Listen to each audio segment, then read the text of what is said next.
আমার আয়াত ছিল সূরা হুজুরাতের 12 নম্বর আয়াত। রব্বুল আলামিন বলেন, ইয়া আইয়ুহাল্লাযীনা আমানু ইজতানিবু কাসীরাম মিনাজ যন্নি ইন্না বা'দাজ-যন্নি ইসমুন ওয়া লা তাজাসসু ওয়া লা ইয়াগতাব বা'দুকুম বা'দা। যা আসবে পরে দেবেন, মোনাজাতের আগে দেবেন। ওহে যারা ইমানের দাবি করো, তাহলে আয়াত দ্বারা আল্লাহ কিন্তু তামাম কক্সবাজারের যারা আছে সবাই উদ্দেশ্য না কি? এদিকে তাকান ভাই, ঠিক আছে। কিছু দিলে প্রশ্ন কারো যদি থাকে লিখে রাখবেন, মোনাজাতের আগে দেবেন, ঠিক আছে? এখন ডিস্টার্ব করেন না। আজকের যে আয়াত, এটা কিন্তু বাংলাদেশে সবার জন্য না, এমনকি এই কক্সবাজারে যারা বাস করেন সবার জন্য না। আজকে আমি যে চুল কেটে আসলাম, যিনি আমার চুল কেটে দিচ্ছিল, ওর বুকের ওপরে একটা মালা দেখে আমি টের পেয়েছি যে দাদা। তার মানে ওনার জন্য আজকের আয়াত না, ওনার তো ইমানই নেই। কি কথা বলেন না কেন? ওই যে নীলগিরি, কক্সবাজারে যে সমুদ্র সৈকতের আগে নীলগিরি যেটা আছে, ওই জায়গায় চুল কাটিয়েছিলাম। এমন ভাবে কেটে দিয়েছে টুপি খোলা যাচ্ছে না। এমনি আমার শরীরে মাংস নেই, জালেমরা সব শেষ করে দিয়েছে।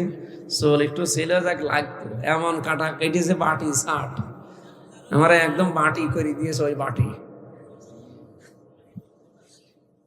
আজকে যেহেতু আয়াতটা সবার জন্য না, এই জন্য সবাই এখানে শোনার দরকার নেই। এই আয়াতটা শুধুমাত্র কাদের জন্যে? ইমানদার। বলেন বলেন, ইমান আমাদের আছে তো? ওই যে ইমানের সংজ্ঞা বললাম, ভালো কাজ দেখলে আনন্দ লাগবে, অন্যায় দেখলেই ভেতর থেকে একটা বাধা আসবে। আল্লাহ এরকম ইমানদারকে ডাক দিয়ে বললেন, ইজতানিবু, বেঁচে থাকবা। তুমি একা একা না, সবাই মিলে বহু বছর। ইজতানিবু, তোমরা সবাই মিলে বেঁচে থাকবা। ইন্না কাসীরাম মিনাজ যন্নি, অধিকাংশ ধারণা করা থেকে। আজ বাংলাদেশে ধারণা নেই, আসতে বলেন। জামাত ইসলামের একজন নেতা ডক্টর শফিকুল ইসলাম মাসুদ হাফিজাহুল্লাহ, উনি কয়েকদিন আগে একটা গাড়িতে ওই যে পাঞ্জাবি, সব আপনাদের এই কক্সবাজারের নিয়ামতুল্লাহ নিজামী নামে একটা ছেলে ব্যবসা করে, পাঞ্জাবির ব্যবসা। এই পাঞ্জাবি সব অনেকটা গাড়ি নিয়েছে, ওই গাড়িতে নাকি ভাই ঘুরছিল। এইটা নিয়ে দেখলাম তার পরের দিন তোলপাড় চলছে যে স্মার্ট গ্রুপের কাছ থেকে জামাত ইসলাম টাকা পয়সা খেয়ে।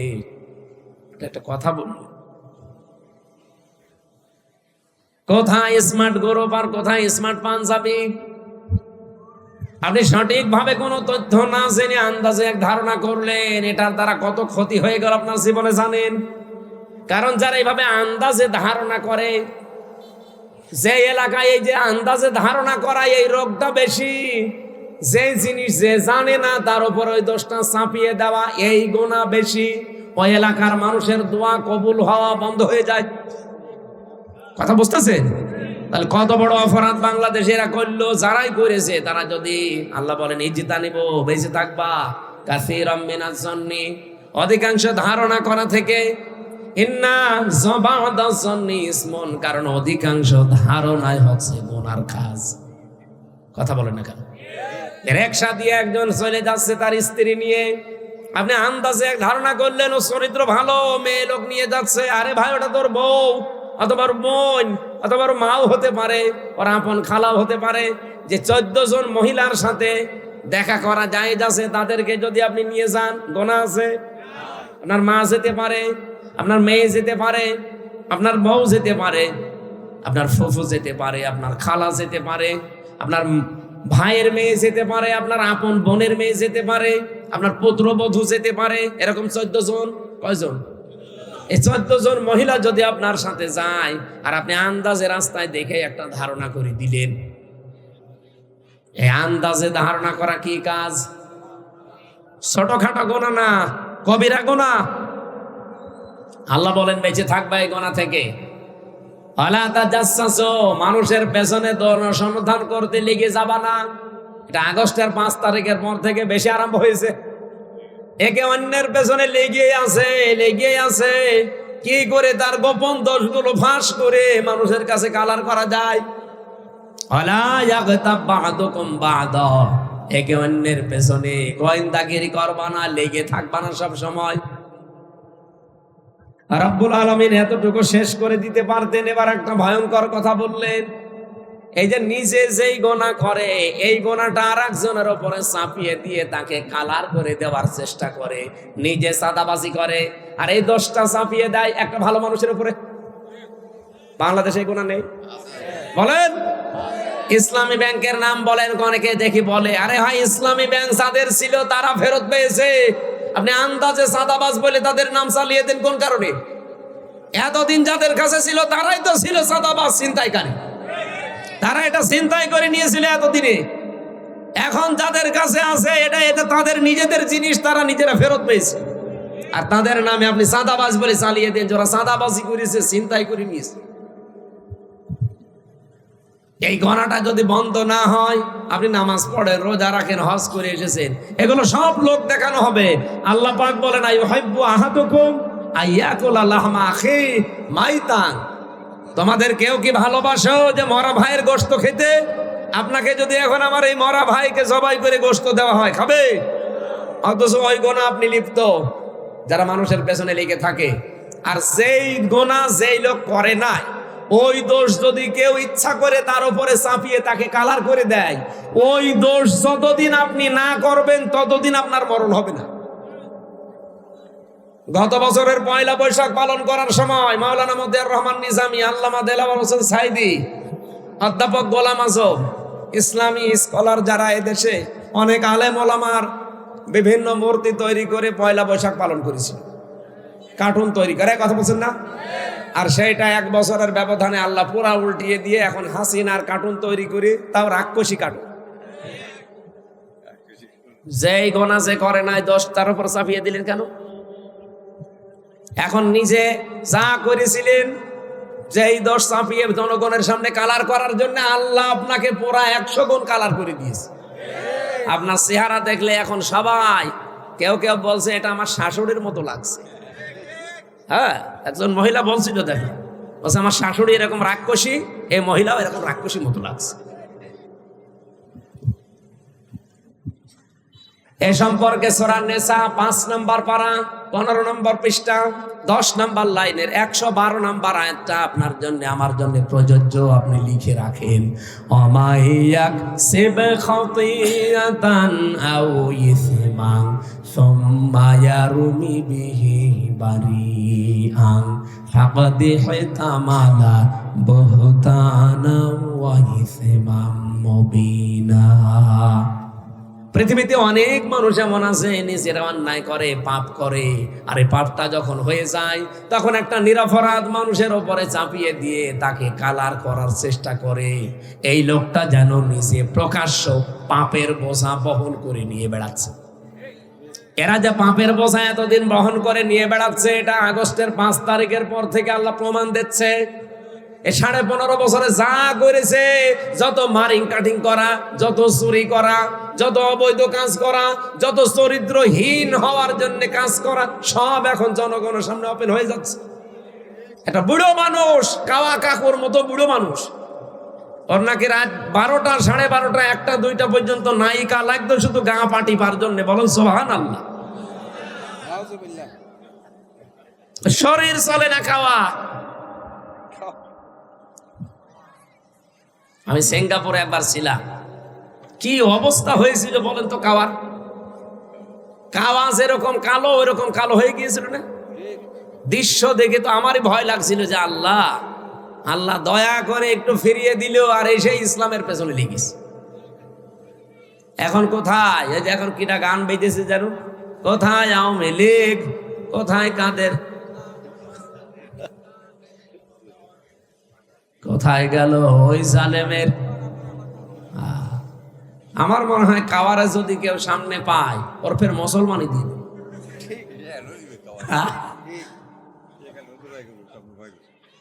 যা যা চরিত্র স্বাভাবিকতা হালকা পাতলা একটু দেখা যাচ্ছে, গভীরেরটা তো আমরা অনেকে জানি না। মানুষ এত নিচে নামে কি করি? তার মেয়ের বয়সী মেয়েদেরকে নিয়ে আনন্দ ফুর্তি করে, আপনার স্ত্রী নেই। আর বাকি অর্থনৈতিক বিষয়গুলো তো বললামই না। এক একজনের বাড়ি ছিল 620টা। সেদিন মালয়েশিয়া ছিলাম, সিঙ্গাপুর, মালয়েশিয়া, থাইল্যান্ড দেশগুলো ঘুরছিলাম। যেখানে উঠি হোটেলে দেখি এক শয়তান নিচে বসে বসে চা খাচ্ছে। কি গো হুজুর, আমি আগেই পালিয়েছি। আগে পালালেন কেন? আপনার না 620টা বাড়ি, একটা বাড়িতেও তো থাকতে পারেন না। এখন পালিয়েছেন, হোটেলে থাকেন, কয়দিন থাকবেন? একটা জীবন হইল। ওই দেশে ওরা সাহেব পাড়া বানিয়েছে, লন্ডনে বানিয়েছে, কানাডায় বানিয়েছে, বেগম পাড়া লন্ডনে। থাকতে পারে না, থাকে হোটেলে। আর এক একটা হোটেলের ভাড়া কি! যে কয় শয়তানকে দেখলাম একটাও শান্তিতে নেই। বলছো হুজুর দোয়া করি, দোয়া তোর জন্য দোয়া বের হবে। দেশের টাকাগুলো সব পাচার করে করে, ওই টাকাগুলো বাংলাদেশে যদি থাকতো, বাংলাদেশের 35 লাখ যুবক বেকার। এই মানুষগুলো বাইরের দেশে এসে রুটি বানায়, ঘর ঝাড়ু দেয়, রাস্তা পরিষ্কার করে, পায়খানা সাফ করে। আমি নিজে দেখেছি। এরা যে ওই দেশে ওই কাজ করা লাগতো না, এই দেশে সম্মানজনক একটা কর্মজীবন নিয়ে টিকে থাকতে পারত। এই শয়তানরা যত টাকা পাচার করেছে, আমি একটা হিসাব করলাম সেদিন ইন্টারনেট দেখে, যত টাকা পাচার হয়েছে 15.5 বছরে, বাংলাদেশের 4 বছরের বাজেট দেওয়া সম্ভব। 4 বছর যদি এদেশ কিচ্ছু না করে, শুধু বসে বসে খায়, তাও এদেশ চলতে পারবে। এত টাকা পাচার হয়েছে।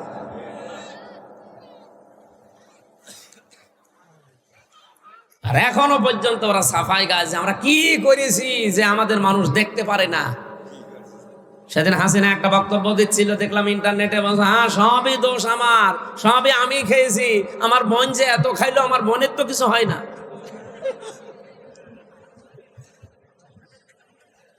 পাবনা রূপপুর পারমাণবিক কেন্দ্র থেকে ৭৬,০০০ কোটি টাকা রেহানা নিয়েছে এক জায়গা থেকে। আর বাকি যা আছে, যে মাতার বাড়ি, এইদিকে না মাতার বাড়ি,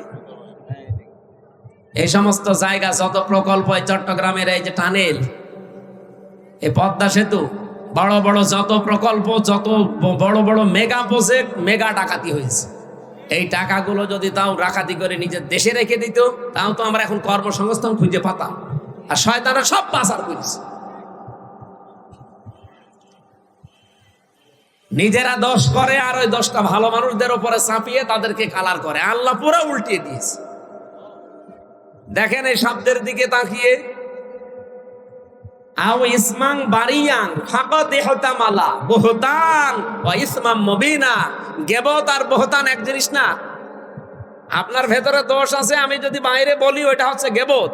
আর আপনার ভেতরে দোষ নেই, আমি যদি বানিয়ে বানিয়ে আপনার নামে দোষ দেই, ওটা হবে বুহতান। ওটা আরো মারাত্মক গুনাহ। গীবত করা মানে মরা ভাইয়ের গোশত খাওয়ার, বুহতান মানে কোন ভাইয়ের গোশত খাওয়া বলে। এই গুনাহগুলো চলছিল দেশে, এখনো চলছে। আল্লাহ তাআলা বলেন ওয়াত্তাকুল্লাহ, আমি আল্লাহকে ভয় করো। এই তাকওয়া মানে শুধু আল্লাহর ভয় না, এই তাকওয়া মানে সতর্ক হওয়া। তার মানে আমাদের জীবনে আমরা এখন থেকে সতর্ক হব। ইন্নাল্লাহা তাওয়াবুর রহিম, অবশ্যই আল্লাহ আমাদের তাওবা কবুলকারী, তিনি রহিম। বলেন সুবহানাল্লাহ। হযরতে আবু যর থেকে বর্ণিত যে হাদিস ছিল, তিনি নবীকে বলেছিলেন, হে নবী, আমার বাড়ি থেকে আপনার এই জায়গা প্রায় 83-84 কিলোমিটার দূর। আমি তো এই পাহাড়ি রাস্তা বেয়ে বেয়ে সবসময় আসতে পারি না। আপনি আমাকে এমন কিছু দেন যেন এইটা নিয়ে আমি জান্নাতে যেতে পারি। বিশ্বনবী তাকে 7টা আদেশ দিয়েছিলেন। কয়টা বলেন বলেন? 1 নম্বরে বললেন ওসিকা বিতাকওয়াল্লাহ, আমি তোমাকে আদেশ দিচ্ছি তুমি আল্লাহকে ভয় করে চলবা। আল্লাহকে ভয় মানে, নবীজিকে সাহাবী প্রশ্ন করলেন, হে নবী, আমি যে মুমিন, এটা আমি টের পাবো কি করে? বিশ্ব নবী বলেন, ইদা সাররাতকা হাসানাতুকা ওয়া সাআতকা সাজ্জিআতুকা ফা আনতা মুকমিন। যখন তোমার ভালো কাজগুলো তোমাকে আনন্দ দেবে। আজকে এই যে কাজটা সত্যি করে মন থেকে বলেন তো, এটা কি ভালো কাজ না মন্দ কাজ? এটা কাজে আনন্দ লাগবে, ভালো লাগবে, খুশি লাগবে তাদের যাদের ঈমান আছে। আর এইটাও দেখে অনেকের রাগ হচ্ছে, কি অনেকের খারাপ লাগছে, অনেকের সমস্যা হচ্ছে।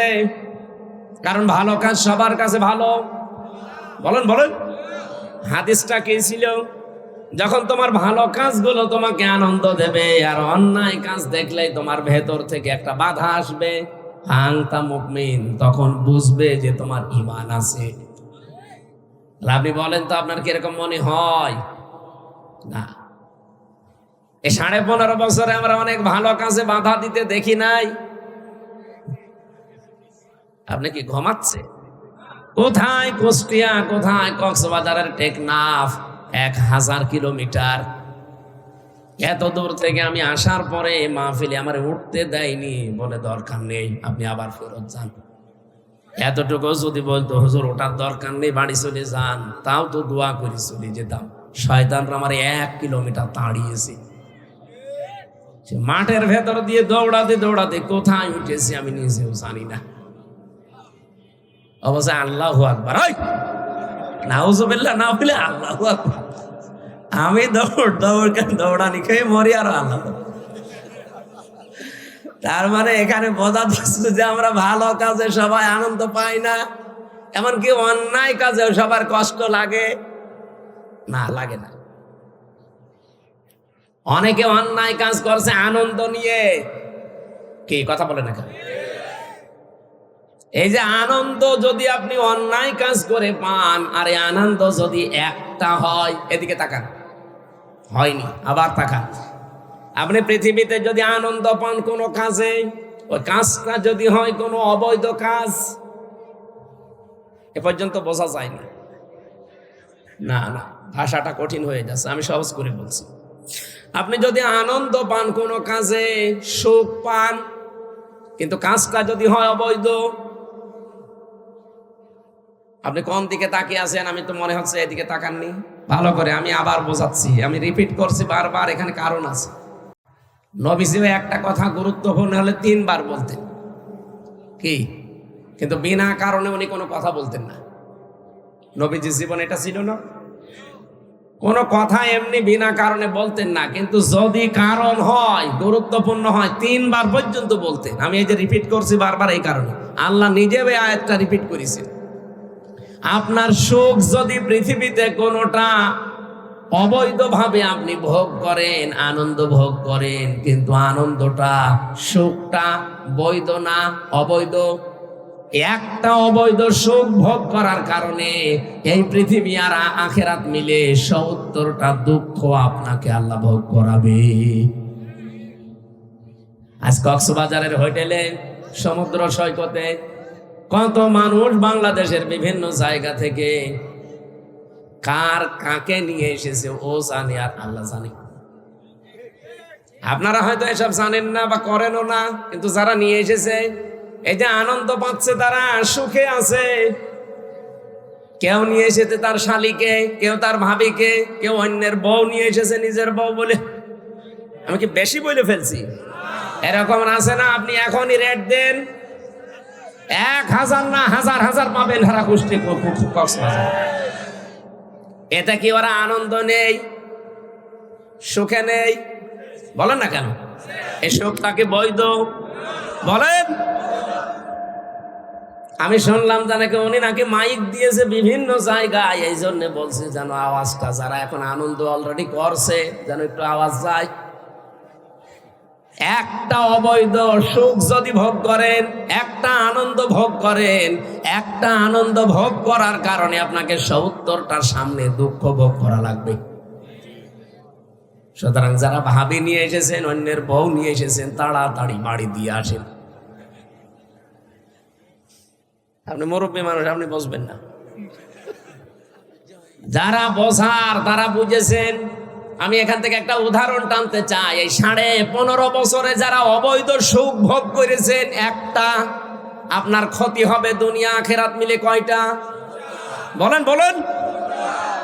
এই আসনের যিনি এমপি ছিলেন, আমি নাম জানি না, কিন্তু আমি এতটুকু জানি উনি নির্বাচনে নির্বাচিত এমপি না, বিনা ভোটের এমপি। আমি এতটুকু জানি, কারণ আমার নিজেরটাই তো আমি জানি। আমার এখন 33 বছর বয়স, 92 সালে আমার জন্ম। আমি যদি 18 বছর থেকে ভোট দিতে আরম্ভ করতাম, 3 বার ভোট দিতে পারতাম, একবারও পারি না। এই জন্য বলছি যে অন্তত এই 15 বছরে যারা এমপি ছিল এরা প্রত্যেকটাই অবৈধ। আর আসতে বলেন, এরকম কোন অবৈধ সুখ আর কেউ সামনে ভোগ করতে চান? তো অনেকে চাচ্ছে, এদের খুব তাড়াতাড়ি করছে, বলছে তাড়াতাড়ি দেন। কি দেব? কি দেব? নির্বাচন।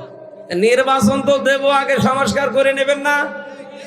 ওটা না করে আবার দেব, আবার দিনের ভোট রাতে হবে। কারণ এই মানুষগুলো তো এখনো দায়িত্বে বসে আছে। কথা বলে না কেন? ওই যে 1628 জন যারা এতদিন ছিল তারাই আছে। শুধু কক্সবাজারের ডিসি গেছে কুষ্টিয়ায়, কুষ্টিয়ারটা এসেছে কুমিল্লায়। এই তাছাড়া কি পাল্টিয়েছে বলেন? এই 1628 জনের একজনও পাল্টিয়েছে না। আমারে যারা রিমান্ডে নিয়ে 11 ঘন্টা টাঙিয়ে পিটিয়েছে একটাও পাল্টায়নি, সব ওইটাই আছে। শুধু ঢাকা থেকে দিয়েছে হয়তো কক্সবাজারে, এতটুকু।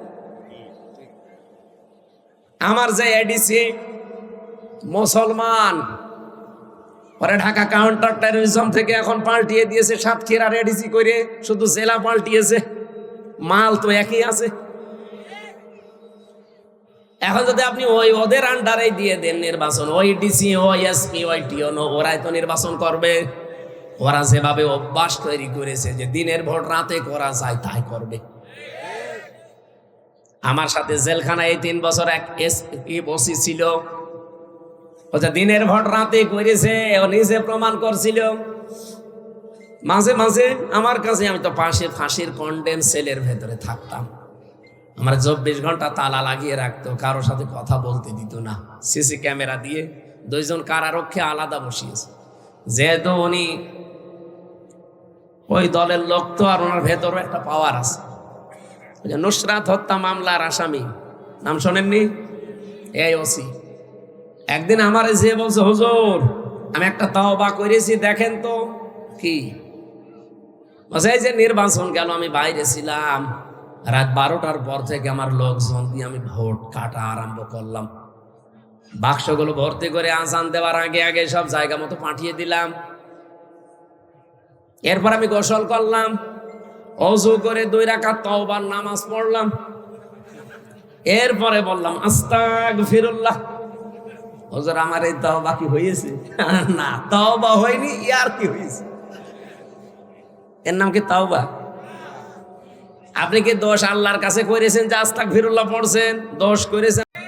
কারণ একটা এমপি বানাতে 3.5 লাখ 4 লাখ হামজা লাগে, তাদের সব ভোট আপনি নিজেই দিয়ে দিলেন।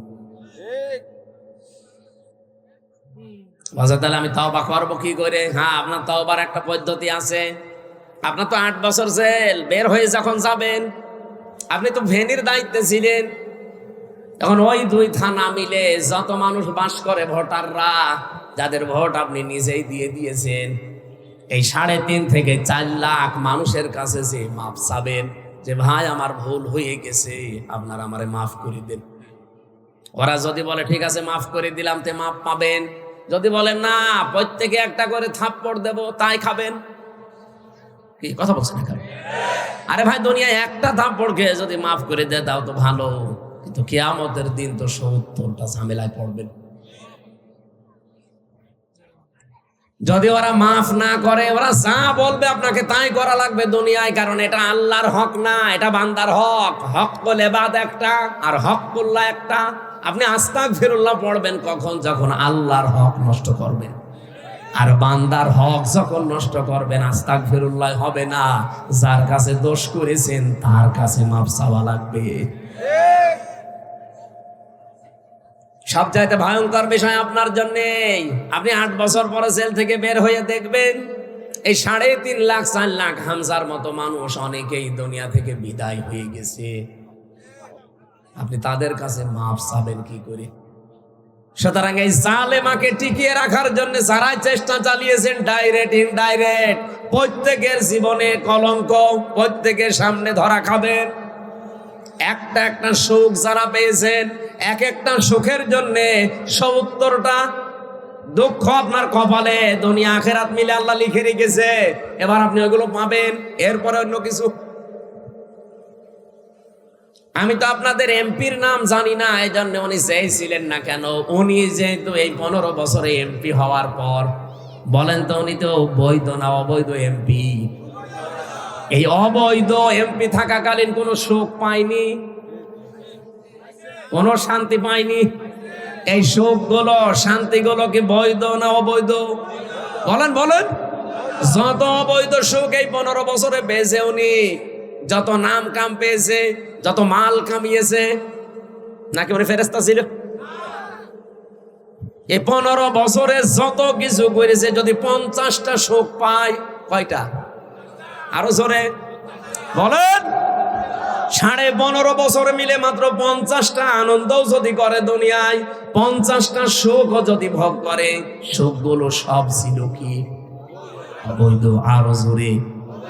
এক একটার জন্য দুঃখ হবে কয়টা? 70টা। তাহলে 50টায় আপনি একটু গুণ করেন, 3,500। 3,500 দুঃখ তারা দুনিয়ায় পাবে। শুধু এই আসনের এমপি না, এরকম 1628 জন মানুষ দায়িত্বে ছিল বাংলাদেশের, প্রত্যেকের কপালে এটা আসবে। এটা সূরা আলাম নাসর 5 এবং 6 নম্বর আয়াত, কেউ খণ্ডন করতে পারবেন না। ফাইন্না মা'আল উসরি ইসরা, ইন্না মা'আল উসরি ইসরা। অবশ্যই কষ্টের পরে সুখ, অবশ্যই কষ্টের পরে সুখ। আল্লাহ রিপিট করলেন 2 বার। আল্লাহ কষ্টের আগে আলিফ লাম দিলেন, এর আগে মা দিলেন। যে কষ্টের আগে আলিফ লাম দিয়ে নির্দিষ্ট করে দিলাম মারেফা, কষ্ট যদি হয় তোর একটা, ইসরা এর আগে আলিফ লাম নেই, এটা অনির্দিষ্ট না কেরা। এই জন্য পৃথিবীতে একটা সুখ যদি কেউ অবৈধভাবে ভোগ করেন, আপনাকে কষ্ট পাওয়া লাগবে দুনিয়া আখেরাত মিলে কমপক্ষে কয়টা? আরো জোরে। কক্সবাজারে বিভিন্ন রকমের যারা এসেছেন, কত সুখ আপনি ভোগ করছেন বলে আপনার কপালে যে সামনে 70টা করে দুঃখ আসবে না। আমি আর নিচে নামলাম না, এরপরেও যদি কেউ না বোঝার ভান করে থাকেন, এদিকে আসেন, আসেন আসেন। এত সহজ বাংলা বলার পরেও যদি কেউ না বোঝে, হুজুর আমি এখনো বুঝি নাই, কানের নিচে এমন জোরে 2টা দেব না, আপনি সব বুঝতে পারবেন। আমার এই কথার সামারাইজ কি? অবৈধভাবে কোনো সুখ ভোগ করা যাবে? যারা পরকীয়া প্রেম করেন, এটা কি সুখ পায় না মানুষ? সুখ না পেলে 2-3 সন্তানের ছেলে মেয়ে সব রেখে আল্লাহর রাস্তায় চলে যায় কি করি? অবশ্যই সুখ পায়। কথা বলে না কেন? এই সুখটা কি বৈধ না অবৈধ? এরকম যত রকমের অবৈধ সুখ আছে দুনিয়ায়, যত রকমের অবৈধ শান্তি আছে, একটা ভোগ করবেন, ওর বিনিময়ে আপনাকে কমপক্ষে 70টা দুঃখ ভোগ করা লাগবে। যারা টেলিভিশনে, মোবাইলে, কম্পিউটারে, ল্যাপটপে উল্টা পাল্টা সিনেমা দেখেন, উলঙ্গ অর্ধ উলঙ্গ সিনেমা যারা দেখেন, নাচ গান দেখেন, আনন্দ পান না পান না? এটা কি বৈধ আনন্দ না অবৈধ? আরো জোরে বলেন। এক একটার জন্য 70টা দুঃখ সামনে লেখা হয়ে গেছে। এখন চিন্তা করেন আপনি লোড নিতে পারবেন কিনা।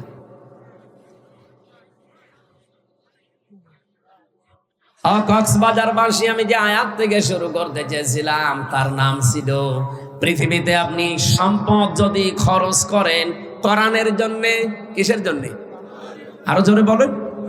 2 নাম্বার আপনার পরিবারের জন্য, 3 নম্বরে জিহাদের ময়দানে দিন কায়েমের জন্য যারা দুনিয়াতে চেষ্টা করে, নিজে যদি যেতে না পারেন, সময় না পান, যারা কাজ করছে তাদের পেছনে খরচ করবেন। এই 3টা জায়গায় খরচ করলে নবীজি বলেন কিয়ামতের দিন ওই সম্পদের, ওই সময়ের হিসাব আল্লাহর কাছে দেওয়া লাগবে না। বলেন সুবহানাল্লাহ। আজকে যে সময়টা ব্যয় হচ্ছে, এটা কি একটা নিয়ামত না? বলেন বলেন। এই নিয়ামতের শুকরিয়া আদায় কিভাবে করা লাগবে? আলহামদুলিল্লাহ হয়ে গেল। আমি যে শর্ত বলেছিলাম নিয়ামতের শুকরিয়া আদায়ের কয়টা? 3টা। বলেন বলেন, আরো জোরে বলেন। এটা আমি নোট করে এনেছি। 1 নম্বরে আপনাকে মুখে স্বীকার করা লাগবে যে হ্যাঁ এটা নিয়ামত, এটা মানেন তো? এটা যে নিয়ামত আপনার জীবনে আজকে, এটা মানেন তো? 2 নম্বরে অন্তর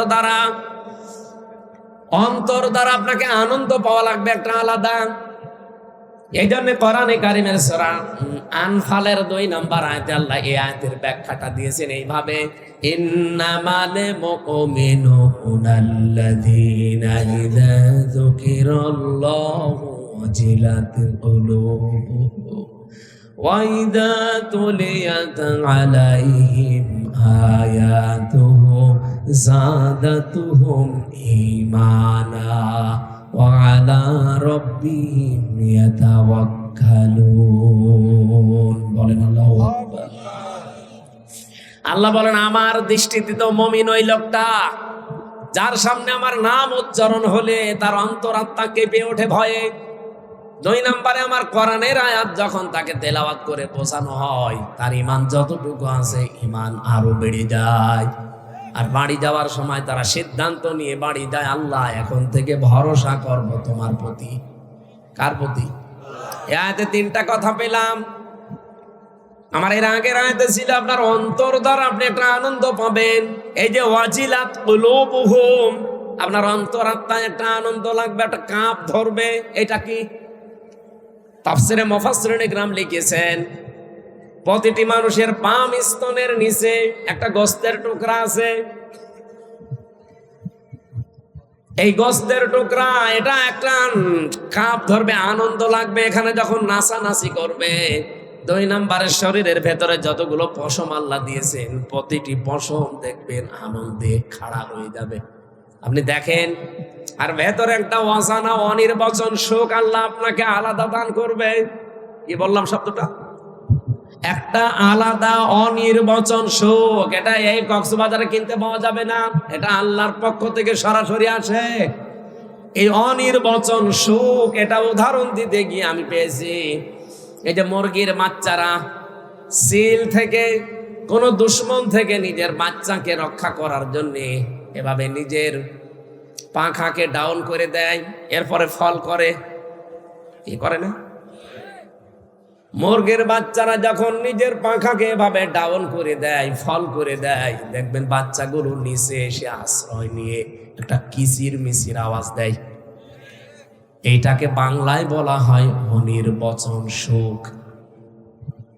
তারা মনে মনে ভাবে তার মাকে এই কিচির মিচির আওয়াজ দিয়ে জানাতে চায়, মা এতক্ষণ চাইছিলাম, এখন যেখানে আছি কেউ আমাদের আর দেখতে পারছে না, আমাদের বিশ্বাস হয়ে গেছে তোমার এই আঁচলের নিচে থাকাকালীন কেউ আমাদের ক্ষতি করতে পারবে না। এটা একটা আনন্দ পায় আলাদা। ওই আনন্দ যাকে তাকে আল্লাহ দেয় না। ওরা যেহেতু সব দিক থেকে নিরাপত্তা পেয়ে গেছে, এই জন্য আনন্দটা পায়। আমরা যদি সত্যি আল্লাহর আয়াত শোনার পরে রব্বুল আলামিন আমাদের ঈমান যখন বাড়িয়ে দিতে থাকবে, একটা আলাদা শান্তি পাবেন, যে শান্তি চার দোকানে বসে যারা গল্প করছে, যারা গেজাচ্ছে, তারা এই আনন্দটা পাবে না। কি কথা বলছেন? ওয়াজিলাত কুলুবুহুম, অন্তরাত্মায় কাঁপ ধরবে, পশমগুলো খাড়া হয়ে যাবে, অনির্বচন একটা আলাদা সুখ আপনি অনুভব করবেন। তাহলে নিয়ামতের শুকরিয়া আদায়ের 2য় শর্ত এটা। আর আমার বিশ্বাস আমরা এখানে যারা মন দিয়ে কোরআন শুনছি তারা এটা পাচ্ছি না? 3 নম্বরে পেয়েছি আল্লাহর দেওয়া নিয়ম নীতি মেনে নেওয়া। এখন এই আয়াতের ভেতরে কি নিয়ম নীতি দেওয়া আছে, এইটা শোনার পরে যদি আপনার প্র্যাকটিক্যাল লাইফে আপনি মেনে নিতে পারেন, তাহলে আপনি নিয়ামতের শুকরিয়া আদায় করলেন। আর নিয়ামতের শুকরিয়া যদি কেউ আদায় করে, কম পক্ষে আমার আল্লাহ কিছু না করলেও ওইটা জীবনে আবার বাড়িয়ে দেবে। তার মানে আবার আর একবার ফিরে আসবে জীবনে, আপনি আবার কোরআনের সাথে সময় দিতে পারবেন, আবার কোরআনের পেছনে শ্রম দিতে, অর্থ খরচ করার সুযোগ পাবেন। ওয়ালা ইন কাফারতুম, যদি কুফরি করো। কুফরি কাকে বলে? বাংলা অর্থ কুফরি শব্দের অর্থ হচ্ছে ঢেকে ফেলা। কি করা? এই যে যারা চাষ করে খায়, যারা বিভিন্ন জিনিস চাষ করে, তাদেরকে আরবিতে বলা হয় কাফের। এখন যদি যারা এই যে ধান লাগায়, ওরে যদি বলেন এই কাফের, আপনার ছাড়বে। অথচ আরবিতে কিন্তু আরবি দেশ হলে ওরে কাফেরই বলতাম। কাফের মানে ঢেকে ফেলা, গোপন করা। ও যেহেতু বীজকে মাটির ভেতরে ঢেকে ফেলে, গোপন করে দেয়, এই জন্য আরবিতে ওর নাম কি? কাফের। বলেন বলেন, কি বুঝলেন এখান থেকে? ওয়ালাইন কাফারতুম, যদি তোমরা কুফরি করো, আমার নিয়ামতকে জানার পরে, শোনার পরে, দুনিয়ার কোন স্বার্থ পেয়ে যদি গোপন করে দাও, ঢেকে রাখো, জানতে না দাও, প্রকাশ না করো। আল্লাহর নিয়ামত কি ছিল আজকে?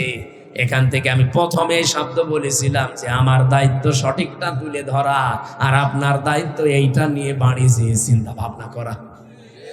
আমার যে তেলাওয়াতকৃত আয়াত আছে সূরা হুজুরাতের 12 নম্বর আয়াত, আর যে হাদিস আছে ওই হাদিসের ব্যাখ্যা অনুযায়ী যতটুকু জানবেন, আমি যতটুকু জানি বলবো, আপনি যতটুকু শুনবেন অতটুকু বাড়িয়ে চিন্তা ভাবনা করবেন। এটা যদি কেউ না করে, না এগুলো সব করতে গেলে তো আমার অনেক কিছু হারানো লাগবে, এটার নাম কাফের। আমার কথা বোঝা গেছে না?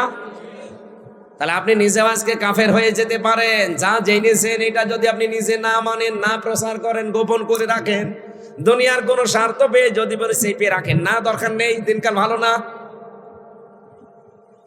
এখনো পর্যন্ত অনেকে এই 2025 সালের এপ্রিল মাসের 15 তারিখেও বলছে যে হুজুর দিনকাল ভালো না, অত বেশি ঝামেলায় যাওয়ার দরকার নেই। দিনকালকে 1500 বছর আগে ভালো ছিল। হ্যাঁ, সে সময় তো বেলালকে পিঠের উপরে পাথর চাপা দিয়ে রাখতো, হযরতে সুমাইয়াকে লজ্জাস্থানে বর্ষা দিয়ে আঘাত করে দুনিয়া থেকে বিদায় করে দিয়েছে। সে সময় আমাদের তুলনায় ভালো ছিল না খারাপ ছিল?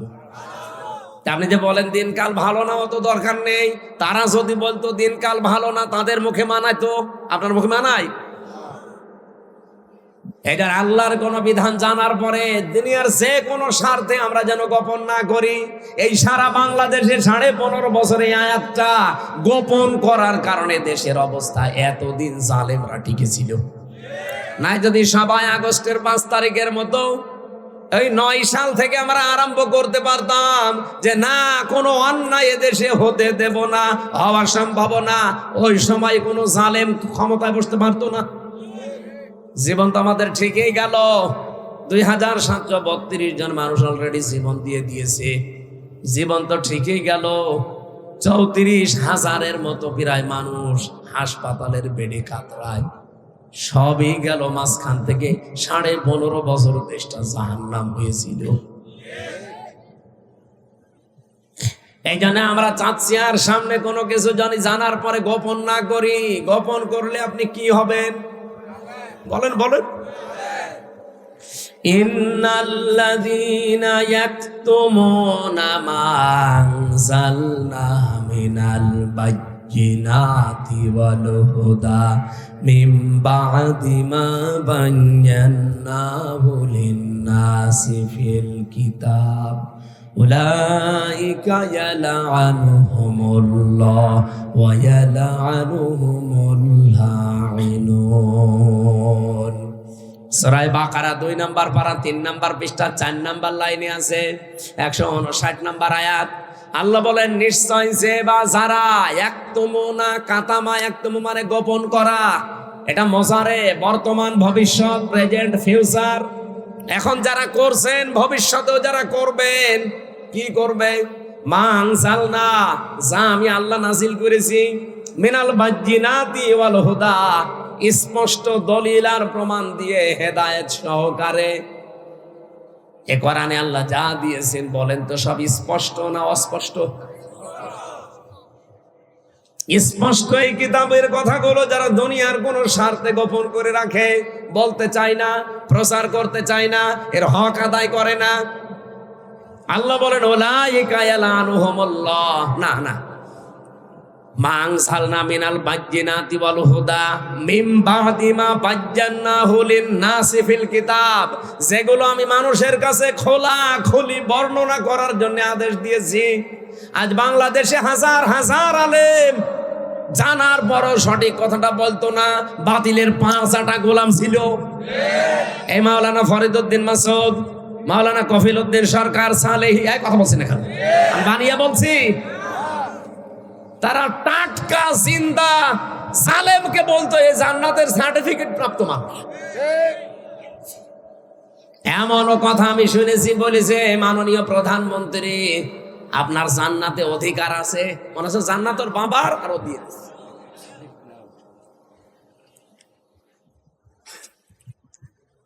এই আলেম নামে এই জালেম গুলোর কারণে 15.5 বছরে এই জালেমা টিকেছিল, তাছাড়া এতদিন টিকার কথা না। আমরা বলি একরকম, ও জালেমরা যে বোঝায় আর একরকম। এই যে কোরআনের আসল কথাগুলো গোপন করে করে দিয়ে যারা দুনিয়ার বিভিন্ন স্বার্থ পেয়েছে, বাইতুল মোকাররমের ক্ষতি পর্যন্ত হয়েছিল। এত বড় একটা জালেমা মহিলাকে আপনি নিজেও জানতেন যে এর মতো জালেমা পৃথিবীতে নেই। 6 জনের তালিকা আছে দুনিয়ায়, এ পৃথিবীতে নিকৃষ্ট মানুষ 6 জন, তার ভেতরে হাসিনা একজন। আমি বানিয়ে বলছি না, আপনি আন্তর্জাতিক রিপোর্ট গুলো দেখেন। তামাম দুনিয়ায় 257টা রাষ্ট্র আছে। এই 257টা রাষ্ট্রের যত মানুষ পৃথিবীতে এখন বাস করছে, 6 জন মানুষ সবচাইতে নিকৃষ্ট পৃথিবীর মানুষের কাছে, তার ভেতরে হাসিনা একজন, এই মোদি একজন, এই নেতানিয়াহু একজন, আর ওই যে ট্রাম্প আরো 2 জন আছে, আমি নাম নিলাম না। এত বড় জুলুম পৃথিবীতে আর কেউ করে না। হাসিনার নামটা এসেছে শুধু আয়না ঘর বানানোর কারণে। মানুষ এত নিচে নামতে পারে? আরে ভাই, আপনি তো নিজে বাস্তবতা বোঝেননি। আমি নিজেও 10 দিন ছিলাম আয়না ঘরে, তাও মিনিটাই, ছোটটাই। আর বড়টাই যারা ছিল, বিগটাই, কি অবস্থা তাদের। আমার সাথে ছেলে একজনকে দিয়েছিল, তার নাম মাওলানা মুফতি ফখরুল ইসলাম। আল্লাহর এই বান্দা আমারে মাঝে মাঝে বলতো, হামজা ভাই আপনার সাথে আয়না ঘরে কি করেছে আমি জানি না, তবে আমার সাথে কি করেছে, এই পায়ের ভেতরে এভাবে হাত দিয়েছে। সামনে যে লোহার ব্যারিকেড আছে ওর সাথে হাত লাগিয়ে শেকল দিয়ে তালা লাগিয়ে দিয়েছে। 24 ঘন্টা এভাবে বসে থাকা, 24 ঘন্টা শোয়া কারে বলে আমি জানি না। 24টা ঘন্টার ভেতরে মাত্র 1.5-2 মিনিট সময় দিত টয়লেট করার জন্য। সকালে কয়েকটা পচা ছোলা দিয়ে যেত, আর দুপুর বেলা 1 মুঠ ভাত দিত, তা মনে হচ্ছে কেউ মাখিয়ে দিয়েছে। আমি দেখতাম মাঝে মাঝে ওই ঘর তো এমনি ছোট, আমি তো ফাঁসির কন্টেম ছেলে, এদিকে 3.5 হাত, এদিকে 2.5 হাত, এতটুকু একটা জায়গা, তারপর আবার সামনে টয়লেট দেওয়া। জেলা কারাগার গুলোতে এগুলো নেই, ওগুলো হাই সিকিউরিটি জেলে আছে। ওখানে জেল তো জেল, জেলের ভেতরে আর এক জেল, তার নাম সেল, সেলের ভেতরে আর এক সেল, তার নাম ফাঁসির কন্টেম সেল, যেগুলো মার্ডার মামলার আসামিদেরকে রাখা হয়। আর আমারে রেখেছিল ওখানে 3 বছর। আর ওর ভেতরে আবার আর একটা আছে, তার নাম কবর সেল। কবরের মতো, নড়াচড়াও করতে পারবেন না, ইলিশের মতো থাকা লাগবে, ওর নাম ইলিশ ফাইল। এখানে আসার সময় একটা কারাগার দেখলাম। জেলা কারাগারকে তো অত সমস্যা নেই, আমি জেলা কারাগারও ছিলাম। আমার সে জন্মই হয়েছে কারাগারে থাকতে থাকতে। মনে হচ্ছে যে আমার শ্বশুর বাড়ি ওইটা। আর মনে হয় জীবনে আমার এই বিয়ে হয়েছে যে কয় বছর, শ্বশুর বাড়বো আমি অতদিন যাইনি। আর এবারে বিয়ে করার পর থেকে খালি শ্বশুর বাড়ি। এই কঠিন অবস্থাতে আমারটা বললেই তো আমার ভয় লাগে। আর উনি বলছিল যে ভাই আমি 3 বছরে শোয়া কারে বলে জানি না। দেখতাম মাঝে মাঝে ওই কন্টেম সেলে যতটুকু ওই জায়গা হাত পা ছেড়ে দিয়ে 60 হয়ে পড়ে আছে। বললাম আরে ভাই আপনি যদি এভাবে থাকেন না আমি বসবো কোথায়? এমনিতে জায়গা ছোট, একজনেরই হয় না, আপনার 2 জন আমাদেরকে এক জায়গায় দিয়েছে। আর আপনি যেভাবে থাকেন, আমারে তখন শোনাইতো যে হামজা ভাই মানুষ যে শুয়ে থাকে এটা যে কত বড় নিয়ামত, ওরা টের পায় না। তাই আমি জানি। আপনি ভাবতে পারেন 1 দিন 2 দিন 5 দিন পরে ছেড়ে দে না, বছরের পর বছর ব্যারিস্টার আরমান 9 বছর কাটিয়েছে ওইভাবে। আপনি নিজেকে ওই জায়গায় একটু দাঁড় করেন তো কেমন লাগে? আপনি পারবেন? আমি যে অসুস্থ কেন, এই কারণে খাবার দাবারও ঠিক মতো আমি পাই না। এমন কোন শরীরের 1 ইঞ্চি জায়গা নেই যেখানে জালেমরা টর্চার করে না, মাথার চুল থেকে শুরু করে পায়ের তালু পর্যন্ত। এখন অনেকে এখনো পর্যন্ত জালেমের পক্ষে সাফাই গায় যে কি হয়েছে, বুবু চলে গেল। কি হয়েছে তোমার তো সাথে হয়নি, তোমার সাথে যদি এরকম হইতো তুমি টের পেতে। আমি নিজে ভিকটিম, আমি হালকা পাতলা টের পাচ্ছি। আমি এই যে চেয়ারটা সরিয়ে দিয়ে এটা নিয়ে আসলাম কেন, মানে আমার বললাম না পেছনে এমন অবস্থা, আমি বসতে পারি না। নরম জায়গা ছাড়া বসলে 2-3 মিনিটের ভেতরে আমার পেছনে ব্যথা করে। এই জন্য বললাম ওই চেয়ার সরিয়ে দেন, এটা দেন, যেন একটু বসে থাকা যায়। ও চেয়ারে বসলে আমার 10 মিনিট পর পর ওঠা লাগবে।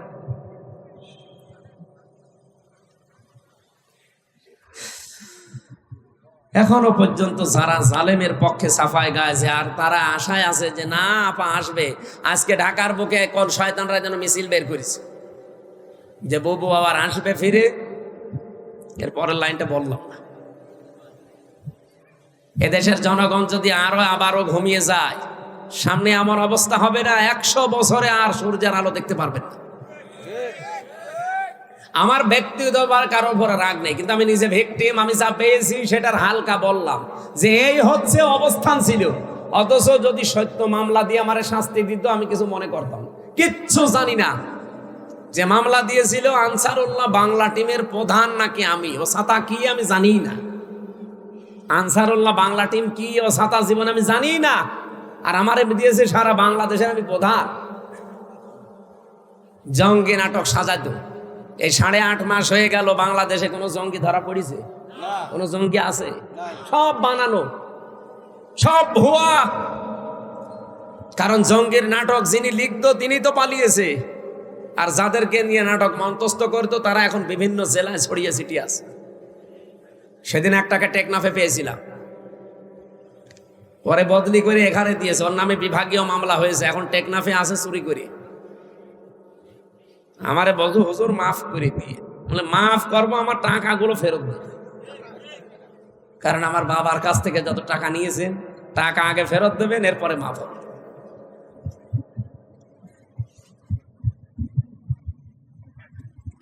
আমার ভাইরা, এই যে নিকৃষ্ট মানুষদের তালিকা তো আর আমরা বানাইনি, সব খ্রিস্টানরা বানিয়েছে। এমনি বানায়নি, তাদের পুরা কর্মজীবনটা দেখেছে যে মানুষ কত নিকৃষ্ট হতে পারে। আমার কথা বলার কথা ছিল এই জায়গায়, আজ আমরাও যদি এই আলেমগুলো মুখোশধারী যারা ছিল, এত বড় জালেমাকে যারা কওমি জননী নাম দিয়েছিল, বলেন স্বার্থের কারণে আপনি কওমি জননী নাম দেওয়ার আর মানুষ পেলেন না দুনিয়া, এরকম একটা জালেমাকে নাম দিলেন। অথচ ওই সময় মামুনুল হক, আমি শাখাওয়াত হোসেন রাজি, কত আলেম, প্রায় 76 জন আলেম ওই সময় আমরা জেলে। যেই দিন এই নামটা ঘোষণা দিয়েছে বাইতুল মোকাররমের সাবেক খতিব, ওনার বাপটা তো ভালো ছিল, ছেলে যে এত নিকৃষ্ট চরিত্রের যে জালেম আলেম বোঝে না। হাজার হাজার আলেম যেখানে জেল খাটতেছে বিনা কারণে, আর ও এদিকে তেল মারতেছে যে আপনি কওমি জননী। ওই দিনই জেলখানা ওনার নামে বরদোয়া হয়েছে যে করল কি, ও কওমি মাদ্রাসা পুরা ডুবিয়ে দিল এক কথায়।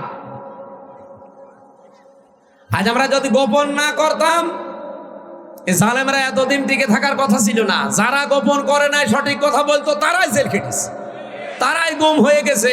আমার বিশ্ববিদ্যালয়ের কুষ্টিয়ার 2 জন এখনো গুম, আজ 10 বছর। তারা জানে না বেঁচে আছে না মরে গেছে, মুকাদ্দাস আর অলিউল্লাহ। ওই বাড়ি পিরোজপুরে একজনের বাড়ি ঝালুকাঠি। ওই এলাকায় মাহফিলে গেলে ওর বাবা হাউমাউ করে কান্নাকাটি করে। 10 বছর এখনো মনে করে যে আমার ছেলে মনে হয় বেঁচে আছে। আমরা কোরআনের কোন বিধান জানার পরে যদি গোপন করি, জীবনে আর এই নিয়ামত আল্লাহ আমাদেরকে দেবে না। এতটুকু আল্লাহ শেষ করেননি, ইন্না আযাবি লাশাদীদ, কঠিন ভয়ঙ্কর আযাবের দিকে তোমাদেরকে আমি আল্লাহ ফেলে দেব। সুতরাং আমরা নিয়ামতের শুকরিয়া আদায় শুধুমাত্র আলহামদুলিল্লাহ বললাম হয়ে যাবে না, তা না। 1 নম্বরে আপনাকে এটা স্বীকার করা লাগবে নিয়ামত। 2 নম্বরে অন্তরে একটা আলাদা শান্তি পাওয়া লাগবে। 3 নম্বরে যা শুনবেন ওই অনুযায়ী আমল করা লাগবে। এই 3টা শর্ত মেনে নিলে আল্লাহর ঘোষণা লা আযীদান্নাকুম, অবশ্যই ওই নিয়ামত দুনিয়াতে আবার দেবে। আমরা চাই না বারবার আমাদের জীবনে কোরআন ফিরে আসুক। এক কথা বলেন, কথা বলেন। সারাটা জীবনই যদি কোরআনের পেছনে ব্যয় হয়, তো কিয়ামতের দিন তো জবাবই দেওয়া লাগবে না। আমি দুনিয়ার অন্য কোনো কাজে আমার সময়, আমার অর্থ ব্যয় করব কোন কারণে? আমি কি পাগল হয়ে গেছি? আমি তো ব্যয় করতে যাই এমন জায়গায় যে চোখ বন্ধ হলে যেন আমার আর হিসাব দেওয়া না লাগে। কিন্তু আপনি এমন এমন জায়গায় ব্যয় করছেন, হিসাব দিতে দিতে আপনি মরবেন। পৃথিবীর এই জমিনটা কিন্তু পুরা ধোঁকা ভাই। আমি 3 বছর জেলে না থাকলে এইটা আমি আন্দাজ এখনো করতে পারতাম না, শুধু অনুমানে থাকতাম। এখন আমি বুঝি যে পুরা দুনিয়াটা, আমার মা বাবাও ধোঁকা, আমার ছেলে মেয়ে, আমার স্ত্রী, সব ধোঁকা দুনিয়ায়। আল্লাহ নিজে জানিয়েছেন, আমাল হায়াতুদ দুনিয়া ইল্লা মাতাউল গুরুর। পৃথিবীর এই জমিনটা পুরা ধোঁকা, খেলতামাশা, এ প্রতারণা ছাড়া আর কিচ্ছু না। চোখ বন্ধ হোক এখন আপনার, আমি এখন মারা যাই, আপনি খালি খবর পাঠান ম্যাডামের কাছে কুষ্টিয়ায় যে উনি পটল তুলেছে। ও কি করবে? কানাকাটি করবে। খাওয়া দাওয়া বন্ধ হয়ে যাবে 2-3 দিন, 7 দিন পরে দেখবেন স্বাভাবিক হয়ে গেছে। কি কথা বলছেন? 4 মাস 10 দিনের ভেতর ওর মার বাবা ইচ্ছা করে হোক অনিচ্ছায় হোক ওর বিয়ে দিয়ে দেবে। কি? আর এটা যেহেতু নিয়ম আছে দেবে। 4 মাস 10 দিনের ভেতরে যখন বিয়ে হয়ে যাবে অন্য জায়গায়, মাত্র 7 দিন সংসার করার পরে বলবে ওর আব্বাকে, কল দিয়ে বলবে, আব্বা হামজা তো আর কি ছিল, এখন যেটা পেয়েছি এটা 100 গুণ ভালো। অথচ ওর জন্য আমি করিনি কি, রাত দিন এক করে ফেলেছি। কি কথা বলছে না? আমরা অনেক স্বামী আছি তার স্ত্রীকে খুশি রাখার জন্য, সুখে রাখার জন্য, মা বাবাকে খুশি রাখার জন্য, সুখে রাখার জন্য, সন্তানাদির আখের গোছানোর জন্য অনেক মানুষ আমরা এখন এই পাগলামি করছি যে বাবা শাহজালাল সব হালাল। এরকম মানুষ নেই দেশে? আছে মানে আমরাই আছে মানে। আপনি এখান থেকে পরিত্রাণ পাওয়ার জন্য চেষ্টা চালান। এমনকি এখানে এই ভট্ট মিয়া যদি এখন 100 বছর পরে এই কক্সবাজারে আসে, ওনার যে বাড়ি দেখলাম, জান্নাত মনে হয়, দ্বিতীয় জান্নাত। এই বাড়িতে 100 বছর পরে উনি আসলে জীবনে ওনারে ঢুকতে দেবে না। কি কথা বললেন? আমি কি বানিয়ে বলছি? জীবনও না। আমি আমার নিজেরটা বলছি। আমার বাবার নাম রিয়াজউদ্দিন জাহান আলী, তার বাবার নাম নমাজ আলী। এরপরে আমি আর জানি না। হ্যাঁ, 3 পুরুষের পরে আমার জানি না, আর আমার জানার দরকারও নেই, কারণ আমি তাদের চিনিও না, তাদের নামও জানি না, তাদের জীবনে দেখিও না। আমি নমাজ আলীকেও দেখিনি, শুধু নাম শুনেছি। আমি আমার জাহান আলী পর্যন্ত চিনি, আমার দাদা, ওই দাদার বাপকে আমি দেখিনি। এবার বলেন তো, এনারে যদি জিজ্ঞাসা করেন ওনার বাবার নাম কি, বলেন। বেলায়েত হোসেন দাদার নাম, তার বাবার নাম আর মনে নেই। আমারও তো 3টা মনে আছে, ওনার 2টো মনে আছে। এখন ওই হাসমত আলী ওনার হচ্ছে দাদা, হাসমতের বাবা যিনি, তিনি যদি এখন ফিরে এসে বলে এই কক্সবাজারের এই ভিটা আমার, এই বাড়ি আমার, ঢুকতে দেবে? উনি কেন, আমার নিজের ওই নমাজ আলীর বাবা যদি এখন ফিরে আসে, অথচ মাত্র 100 বছর আগে মারা গেছে, ওই লোকটা যদি এখন ফিরে এসে বলে যে এই সব আমার ছিল, এই ভেটা আমার, এই কুষ্টিয়ার 2 তলা বাড়িও আমার, আমি বলবো ভণ্ডামি করেন, দাঁত মুখ সব খুলে ফেলবো। যান এখান থেকে যান। আপনার যদি জায়গা না থাকে, মসজিদে থাকেন, কথা বলছেন এখানে, এইটার নাম দুনিয়া না? আল্লাহ এইটাই বুঝিয়েছেন সূরা আলে ইমরানে। রব্বুল আলামিন বলেন, ফামাঙে সহসিহানিন নার ওয়া উদখিলাল জান্নাতা ফাকাদ ফাজ। এই পৃথিবী আসল না, হার জিত হবে মরণের পরে। কাউকে যদি আল্লাহ জাহান্নাম থেকে মুক্ত করে জান্নাতে দিয়ে দেয়, তার জীবন সফল। এটা এক অর্থ। আর একটা অর্থ আছে, আপনারা শুনতেছেন? এটা সূরা আলে ইমরান 4 নম্বর পারা 13 নম্বর পৃষ্ঠা 13 নম্বর লাইনের 185 নম্বর আয়াতের শেষের দিকে আছে। আল্লাহ বলেন, হার জিত এই দুনিয়ায় নেই, আসল সফলতা বিফলতা মরণের পর। যদি কাউকে আমি জাহান্নাম থেকে মুক্ত করে জান্নাতে দিয়ে দেই, এর জীবন পুরা সফল। এটা এক অর্থ। আর একটা অর্থ কি? আর একটা অর্থ হচ্ছে, দুনিয়ার জীবনে কাউকে যদি জাহান্নামের কাজগুলো থেকে আস্তে আস্তে আমি মাইনাস করে করে বিরত রেখে রেখে জান্নাতের কাজের দিকে আস্তে আস্তে এগিয়ে দেই। আগে আপনি জাহান্নামের কাজগুলো করতেন, আস্তে আস্তে ছেড়ে দিয়েছেন, জান্নাতের কাজের দিকে এখন আস্তে আস্তে এগিয়ে যাচ্ছেন, আপনার জীবন সফল। আপনি আগে ঘুষ খেতেন, এখন আর খান না। আগে সুদ খেতেন, এখন আর খান না। আগে নামাজ পড়তেন না, এখন পড়া আরম্ভ করেছেন। আপনি মনে করবেন আমি আস্তে আস্তে জাহান্নামের পথ থেকে দূরে সরে জান্নাতের নিকটবর্তী হচ্ছি। এরকম জীবন আমরা এখনো বানাতে পারি নাই। আগে অনেকেই ঘুষ খেত ব্যাংকের, সুদ খেত ব্যাংকের মাধ্যমে, এখন ডিজিটাল কায়দা আরম্ভ করেছে। এখন টাকা ছেড়ে রাখে, টাকা আসে, একটু বেশি পাওয়া যায়। এলাকায় এখন আরম্ভ হয়েছে কিনা আমি জানি না। ওই যে টাকা ছেড়ে রাখে 1000, তখন 100 টাকা বেশি দেয় মাসে মাসে। এই সুদ যারা খাচ্ছেন এরা কিন্তু নিজের মায়ের সাথে জেনা করছেন। এ নাউজুবিল্লাহ পর্যন্ত কি শেষ না? এটা আজকে মানা লাগবে। বলেন বলেন। যারা টাকা ছেড়ে রেখেছেন, 1000 টাকা দিলে 100 টাকা বেশি দেয়। যদি এরকম কেউ থাকেন, এই মুহূর্তে তওবা করা লাগবে যে আমি আমার আসল টাকা বাদ দিয়ে বাকিটা মাফ করে দিলাম, আমি আর নেব না। কারণ আমি মায়ের সাথে জেনা করে নামাজ পড়ে করবো কি? কি কারা কারা ছেড়ে দিতে পারবেন? হাত তোলেন তো। আরে আল্লাহ, এলাকায় ব্যবসা তো ধ্বংস চলছে। বাবা শাহজালাল সব আলাদা চালান, অসুবিধা নেই। অন্তত যারা হাত তুললেন ছেড়ে দেওয়া লাগবে। এমনকি এখনো এখানে বসে আছে যে ওয়াজ শুনে যে ওই সুদের টাকা তুলবো। এই কথা বলছেন না কেন?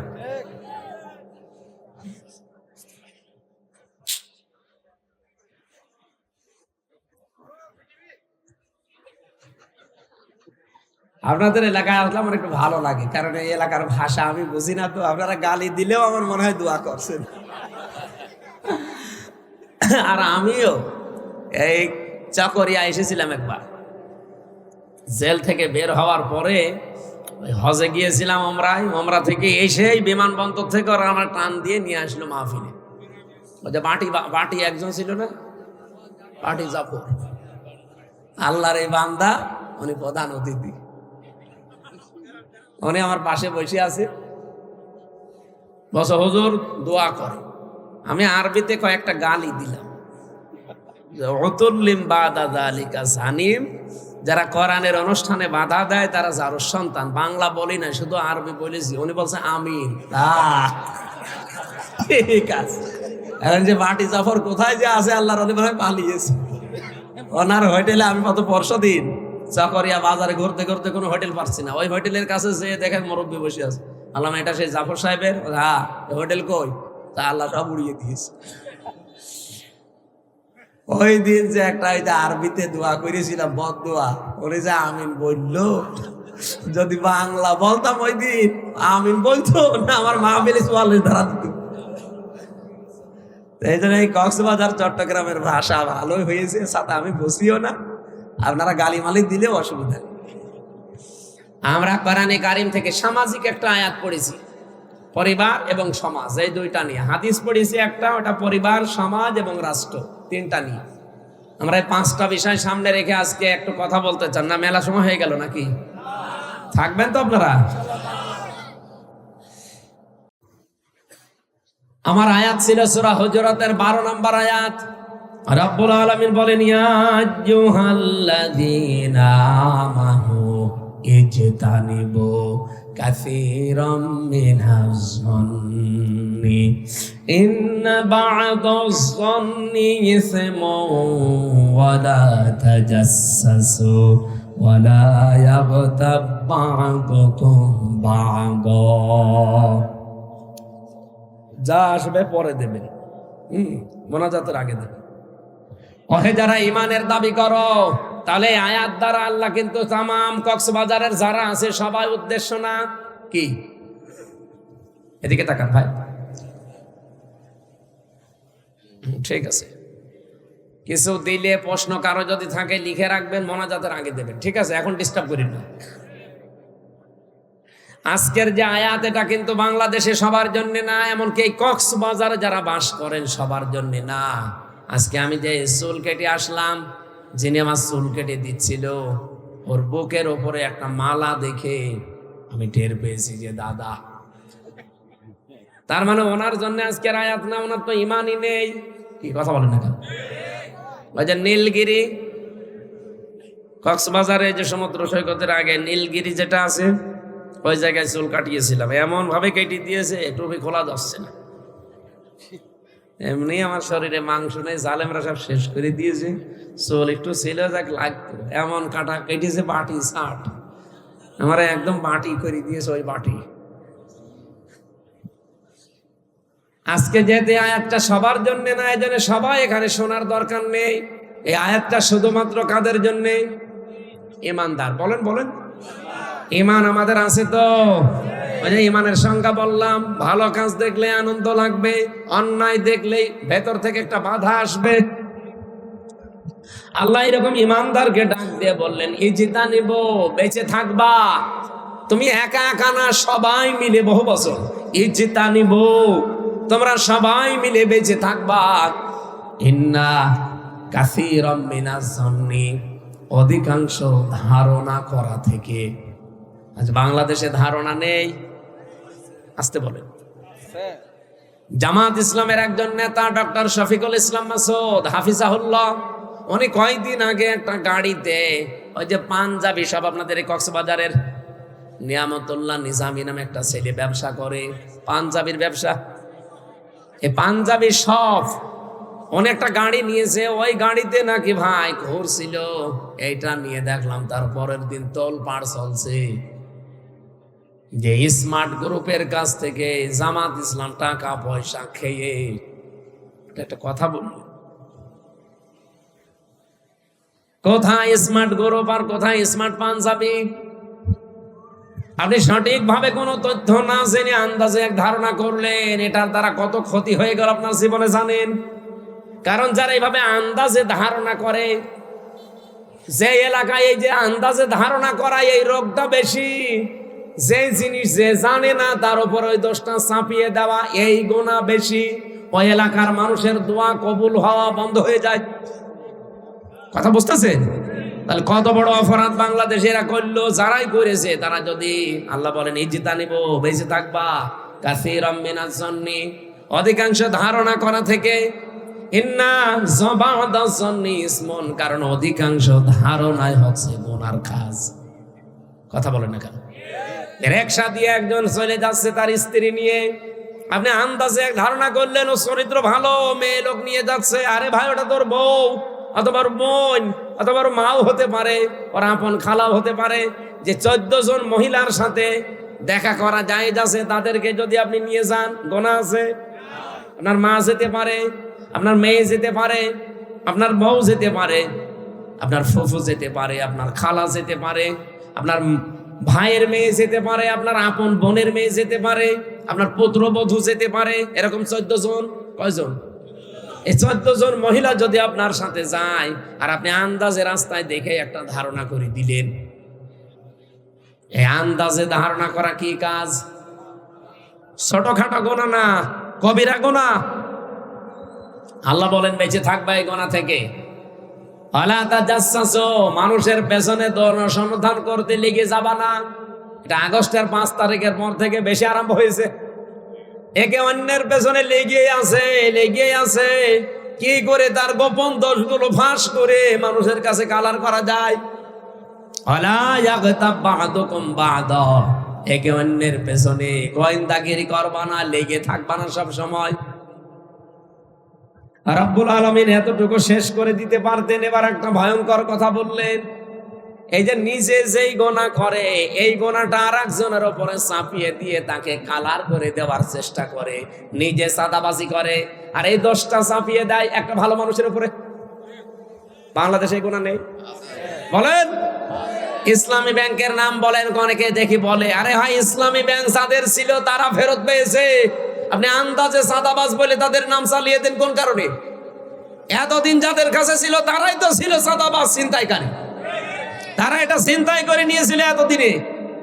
এখন যাদের কাছে আছে এটা তাদের নিজেদের জিনিস, তারা নিজেরা ফেরত পেয়েছে, আর তাদের নামে আপনি সাদাবাজ বলে চালিয়ে দেন। যারা সাদাবাজি করেছে, ছিনতাই করে নিয়েছে। এই গণাটা যদি বন্ধ না হয়, আপনি নামাজ পড়েন, রোজা রাখেন, হজ করে এসেছেন, এগুলো সব লোক দেখানো হবে। আল্লাহ পাক বলেন আইয়ুহিব্বু আহাদুকুম আইয়াকুলা লাহমা আখি মাইতান, তোমাদের কেউ কি ভালোবাসো যে মরা ভাইয়ের গোশত খেতে? আপনাকে যদি এখন আমার এই মরা ভাইকে জবাই করে গোশত দেওয়া হয়, খাবে? অথচ ওই গোনা আপনি লিপ্ত, যারা মানুষের পেছনে লেগে থাকে। আর সেই গোনা যেই লোক করে নাই, ওই দোষ যদি কেউ ইচ্ছা করে তার উপরে চাপিয়ে তাকে কালার করে দেয়, ওই দোষ যতদিন আপনি না করবেন ততদিন আপনার মরণ হবে না।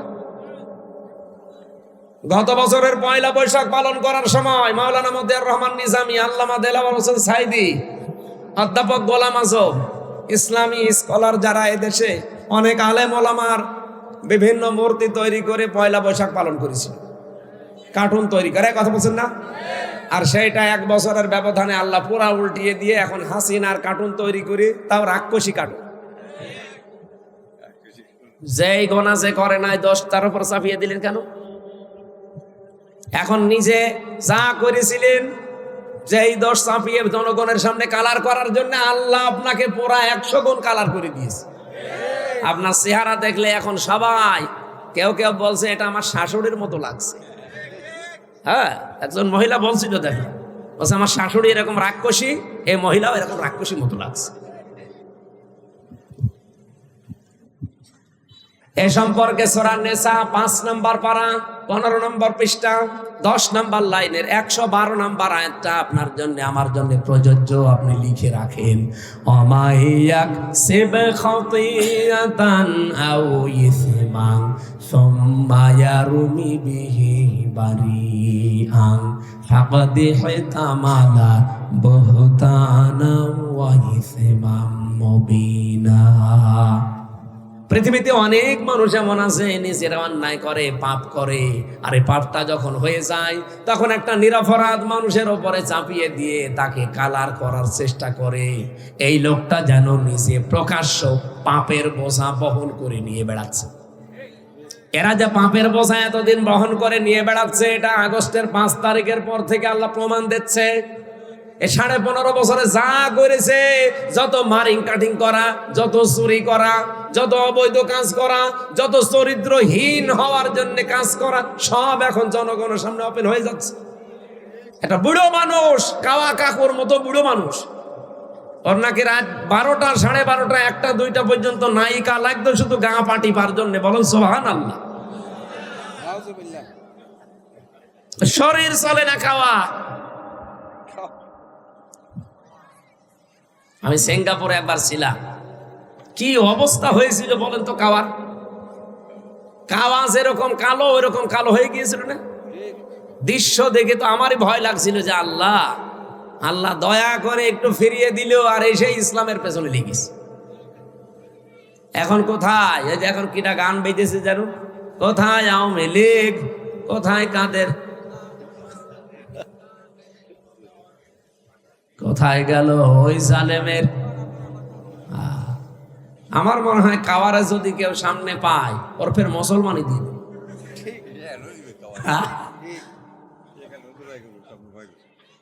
যা যা চরিত্র স্বাভাবিকতা হালকা পাতলা একটু দেখা যাচ্ছে, গভীরেরটা তো আমরা অনেকে জানি না। মানুষ এত নিচে নামে কি করি? তার মেয়ের বয়সী মেয়েদেরকে নিয়ে আনন্দ ফুর্তি করে, আপনার স্ত্রী নেই। আর বাকি অর্থনৈতিক বিষয়গুলো তো বললামই না। এক একজনের বাড়ি ছিল 620টা। সেদিন মালয়েশিয়া ছিলাম, সিঙ্গাপুর, মালয়েশিয়া, থাইল্যান্ড দেশগুলো ঘুরছিলাম। যেখানে উঠি হোটেলে দেখি এক শয়তান নিচে বসে বসে চা খাচ্ছে। কি গো হুজুর, আমি আগেই পালিয়েছি। আগে পালালেন কেন? আপনার না 620টা বাড়ি, একটা বাড়িতেও তো থাকতে পারেন না। এখন পালিয়েছেন, হোটেলে থাকেন, কয়দিন থাকবেন? একটা জীবন হইল। ওই দেশে ওরা সাহেব পাড়া বানিয়েছে, লন্ডনে বানিয়েছে, কানাডায় বানিয়েছে, বেগম পাড়া লন্ডনে। থাকতে পারে না, থাকে হোটেলে। আর এক একটা হোটেলের ভাড়া কি! যে কয় শয়তানকে দেখলাম একটাও শান্তিতে নেই। বলছো হুজুর দোয়া করি, দোয়া তোর জন্য দোয়া বের হবে। দেশের টাকাগুলো সব পাচার করে করে, ওই টাকাগুলো বাংলাদেশে যদি থাকতো বাংলাদেশের ৩৫ লাখ যুবক বেকার। এই মানুষগুলো বাইরের দেশে এসে রুটি বানায়, ঘর ঝাড়ু দেয়, রাস্তা পরিষ্কার করে, পায়খানা সাফ করে। আমি নিজে দেখেছি। এরা যে ওই দেশে ওই কাজ করা লাগতো না, এই দেশে সম্মানজনক একটা কর্মজীবন নিয়ে টিকে থাকতে পারত। এই শয়তানরা যত টাকা পাচার করেছে, আমি একটা হিসাব করলাম সেদিন ইন্টারনেট দেখে, যত টাকা পাচার হয়েছে 15.5 বছরে, বাংলাদেশের 4 বছরের বাজেট দেওয়া সম্ভব। 4 বছর যদি এদেশ কিচ্ছু না করে, শুধু বসে বসে খায়, তাও এদেশ চলতে পারবে। এত টাকা পাচার হয়েছে।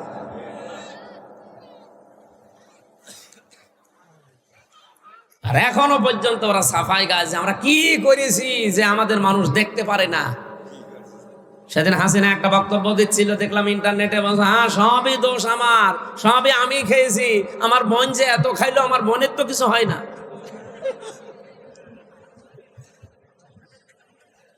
পাবনা রূপপুর পারমাণবিক কেন্দ্র থেকে ৭৬,০০০ কোটি টাকা রেহানা নিয়েছে এক জায়গা থেকে। আর বাকি যা আছে, যে মাতার বাড়ি, এইদিকে না মাতার বাড়ি, এই সমস্ত জায়গা, যত প্রকল্প, চট্টগ্রামের এই যে টানেল, এই পদ্মা সেতু, বড় বড় যত প্রকল্প, যত বড় বড় মেগা প্রজেক্ট, মেগা ডাকাতি হয়েছে। এই টাকাগুলো যদি তাও ডাকাতি করে নিজের দেশে রেখে দিত, তাও তো আমরা এখন কর্মসংস্থান খুঁজে পাতাম। আর শয়তানরা সব পাচার করেছে। নিজেরা দোষ করে, আর ওই দোষটা ভালো মানুষদের উপরে চাপিয়ে তাদেরকে কালার করে। আল্লাহ পুরো উল্টিয়ে দিয়েছে। দেখেন এই শব্দের দিকে তাকিয়ে, আও ইসমাং বারিয়ান ফাকাদ ইহতামালা বুহতান ওয়া ইসমাম মুবিনা। গীবত আর বুহতান এক জিনিস না। আপনার ভেতরে দোষ আছে, আমি যদি বাইরে বলি ওটা হচ্ছে গীবত।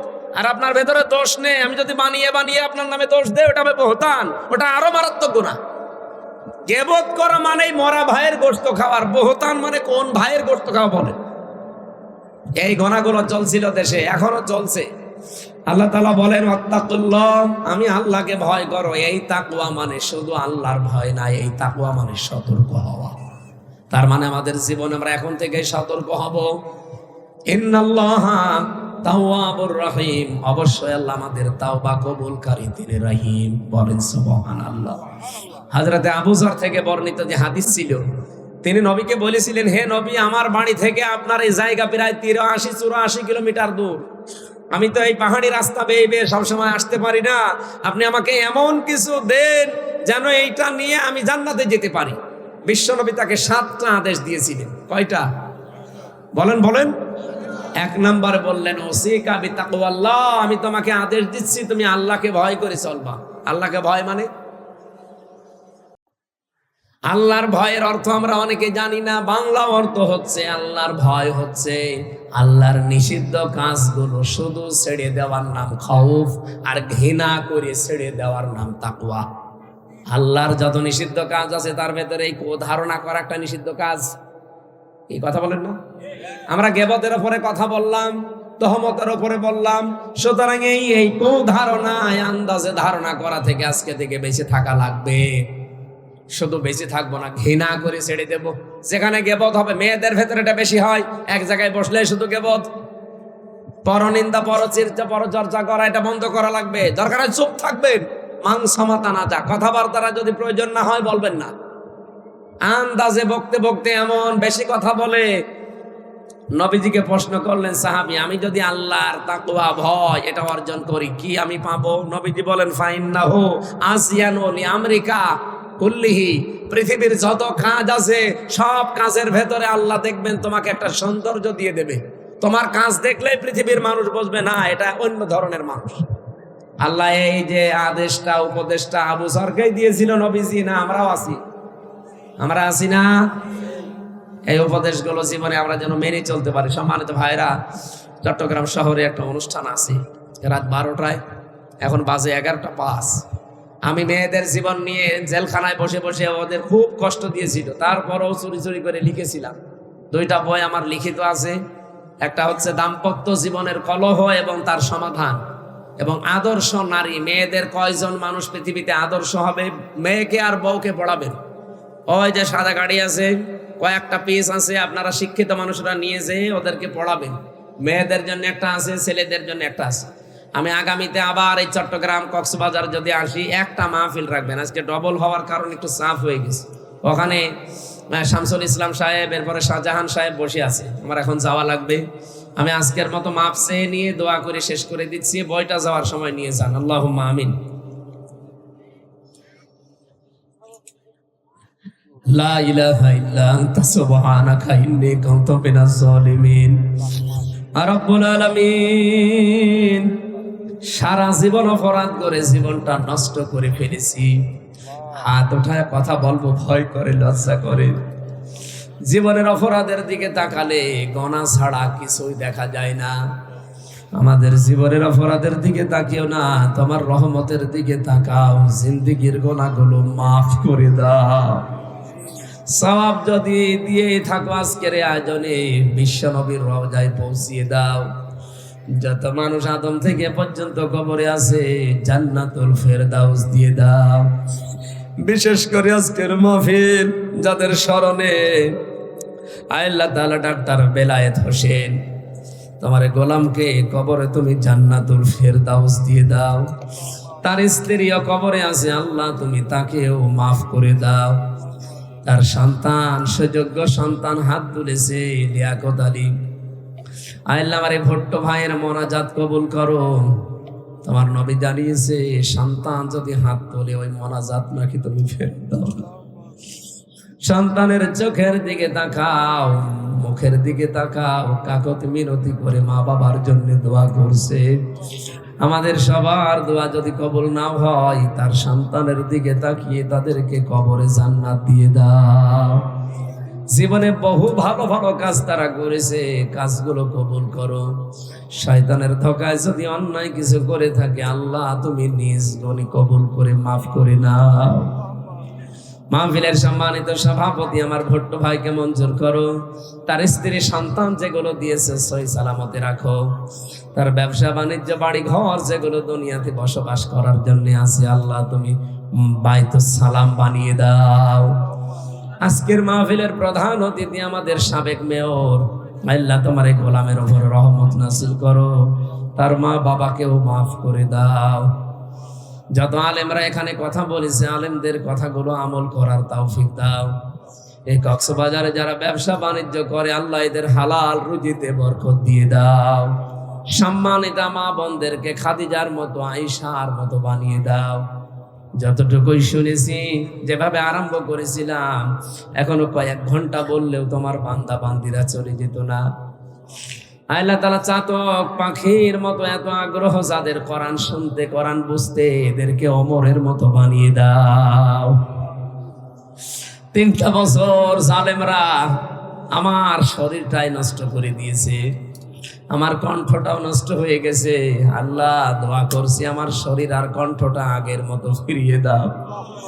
কোরআনের হক কথাগুলো বলার যে যোগ্যতা, যে কণ্ঠ দরকার, আল্লাহ তুমি আমাকে ভিক্ষা দাও।